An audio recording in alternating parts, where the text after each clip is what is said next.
Hello दोस्तों, नमस्कार, जय हिंद। दोस्तों, आज हम बात करने वाले हैं केजरीवाल क्यों जेल में बंद है और किस केस में उनको जो है जेल हुई है। तो ये शराब घोटाला है जो हज़ारों करोड़ घोटाले का जो है उस पर इल्ज़ाम लगाती है ईडी, सीबीआई और बीजेपी। तो आप सब जानते हैं कि ईडी और सीबीआई जो है वो सरकार के पालतू हैं और उनको सिर्फ खुशबू आती है करप्शन की सिर्फ विपक्षी दलों में। बीजेपी में सब धुले धाले गाजर हैं, स्वच्छ छवि के, स्वच्छ भारत के लोग हैं।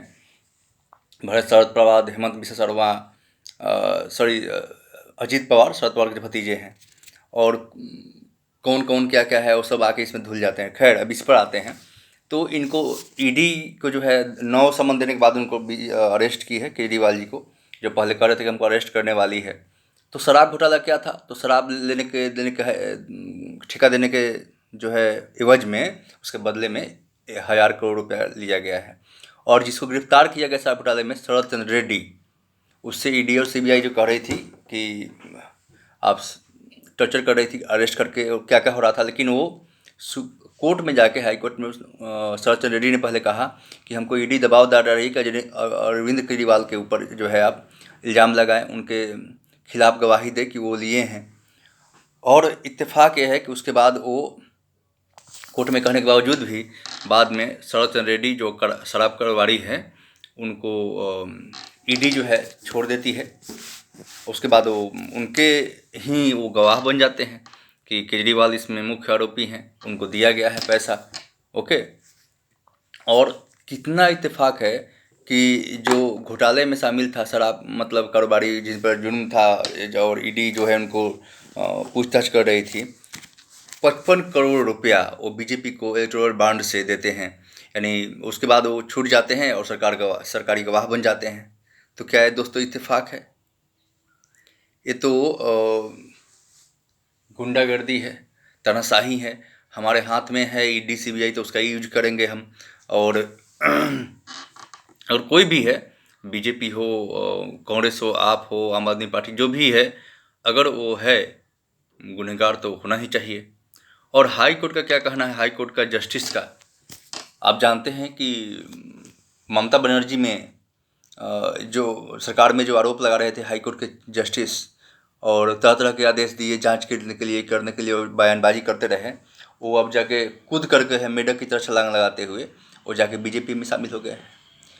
और भी बहुत सारे सुप्रीम कोर्ट के जज हैं जो जजमेंट देने के बाद जाकर बीजेपी में शामिल हो गए। तो क्या ये सोचने की ज़रूरत नहीं है कि क्या ये इनकी जो जस्टिस, इनकी जो न्याय है, ये जो आदेश दिए हैं, ऑर्डर दिए हैं, वो जांच के घेरे में नहीं होनी चाहिए?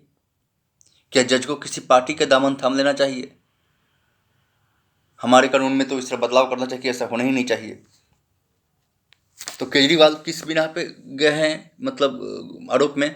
तो यही शरद चंद्र रेड्डी के गवाही के। अच्छा, उससे पहले भी सुप्रीम कोर्ट ने कहा था कि एक आदमी गवाही के बिना पर एक टिका हुआ है और कोई सबूत है नहीं।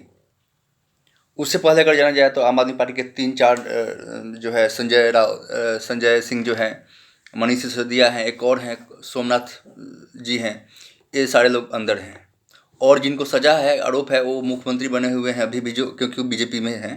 हेमंत बिस्वा शर्मा हैं, अजीत पवार हैं, और भी कौन राणे हैं। मैंने उसके लिए एक वीडियो बनाया था कि किससे कितना आरोप था, और जैसे ही बीजेपी में आए वो स्वच्छ हो गए। और भक्ति काल में है कि भक्तजन जो है उसी को लेकर गुन गा रहे हैं। अरेस्ट हो गया हो तो ऐसे ऐसा मन नहीं हुआ। अरे भक्त नहीं हो, अंधभक्त नहीं हो, तो लॉजिकल सोचो। और झोला लेके मोदी जी चलते हैं तो 6000 करोड़ रुपया इनके चंदा कैसे मिल जाता है? और चंदा दो और धंधा लो, कॉन्ट्रैक्ट दे रहे हैं काम करने के, उसके चंदा ले रहे हैं। किसी को आरोप ईडी के भेज कर ईडी जा रही है और कल को बीजेपी में चंदा दे रही है। ईडी खत्म, केस सारे खत्म। अभी शरद पवार के भतीजा अजीत पवार पर केस था, जैसे ही बीजेपी में आया केस सब हट गया उनके पास। कौन राणे कौन ताने सब जो है, व्यापक घोटाला, शिवराज सिंह, बहुत सारे ऐसे हैं बीजेपी के, कितना नाम बनाया जाए। तो इसलिए आम आदमी पार्टी, अच्छा पहली घटना हुई है कि किसी मतलब को मुख्यमंत्री रहते हुए अरेस्ट की गई है भारत में। और अभी केजरीवाल कह रहे हैं कि नहीं हम जेल से ही चलाएंगे सरकार। तो ये भी एक पहली बार हो रही है। तो आप क्या सोचते हैं इस बारे में? केजरीवाल के अरेस्ट जो हुई है वो सही है? और सुप्रीम कोर्ट से क्या उनको न्याय मिलेगा? क्या वो सही है केजरीवाल, या बीजेपी या फिर ईडी सही है? क्या विपक्षी सिर्फ विपक्ष में ही दिख रहा है घोटाला, या फिर धंधेबाज, या फिर करप्शन, भ्रष्टाचार? ईडी को खुशबू जो सूंघने की क्षमता है सिर्फ विपक्ष के लिए है या कि पक्ष के लिए भी है? हाँ, ये सोचने की ज़रूरत है। आज देश जो है जिस दौर से गुजर रहा है, अभी केजरीवाल के अरेस्ट के ऊपर पूरे विदेशों में चर्चा हुई, तो वहाँ तो डंका नहीं बज रहा था मोदी जी का। जर्मनी ने कहा, जर्मनी ने बोला तो आपत्ति जताया गया, हालांकि होना भी चाहिए, अंदरूनी मामले में बीजेसी को बोलने का कोई नहीं होना चाहिए, हमारा देश है, हम कर सकते हैं जैसे भी, हम अपने संभाल सकते हैं अपने देश को। खैर, लेकिन इस डंका के ऊपर तो नहीं बोला जाता है। मैं दोस्तों कहूँगा कि अंधभक्त नहीं बनिए, भक्त बनिए। भक्ति ठीक है, भक्ति काल में ठीक है सब, अंधभक्त नहीं बनना चाहिए, लॉजिकल सोचना चाहिए। और तो जनता और ईवीएम, ईडी, सीबीआई ये सब क्या है तो वक्त बताएगा, हमारी जनता सोचेगी, बताएगी। जनता जिस तरह चाहेगी वहाँ सरकार वैसे ही होगी। अंधभक्तों की सरकार होगी, लॉजिकल सरकार होगी, जनता की सरकार होगी, या फिर हिंदू मुस्लिम की सरकार होगी, या फिर सांप्रदायिकता की सरकार बनाएंगे आप, वो तो आप जनता मालिक हैं। मैं कहूँगा जागरूक रहिए, सोचिए, लॉजिकल सोचिए, तार्किक सोचिए। अंधभक्त ब्लाइंड फेथ मत बनिए। पढ़े लिखे प्रबुद्ध इंटेलेक्चुअल हैं तो सोचिए। जय हिंद, जय भारत।